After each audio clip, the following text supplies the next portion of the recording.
La proposta del governo è assolutamente incredibile, specialmente in tempi di tagli ai bilanci degli enti locali che sono appunto e che vanno a toccare il vivo della carne degli enti locali, cioè spendere 300 milioni per il referendum che sicuramente abbiamo chiesto come ragioni è assurdo. Noi chiedevamo di farlo con un election day che metta assieme elezioni amministrative e anche appunto quesito referendario che è rimasto, per fare un'economia di scala, per riuscire a mantenere appunto risorse, salvaguardarle semmai per altre cose e soprattutto poter sentire i cittadini.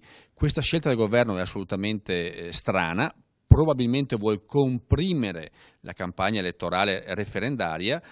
Noi ci appelliamo al Presidente Mattarella, che mi sembra persona più di buon senso rispetto appunto a chi in questo momento ci governa. E mi auguro e spero che questa scelta non sia stata influenzata dagli interessi dei petrolieri. In questo momento come istituzioni dobbiamo far prevalere gli interessi dei cittadini, la possibilità dei cittadini di esprimersi in un quesito referendario, in una consultazione democratica, e non devono prevalere invece logiche che vanno a salvaguardare interessi di compagnie petrolifere, peraltro tantissime che arrivano dall'estero.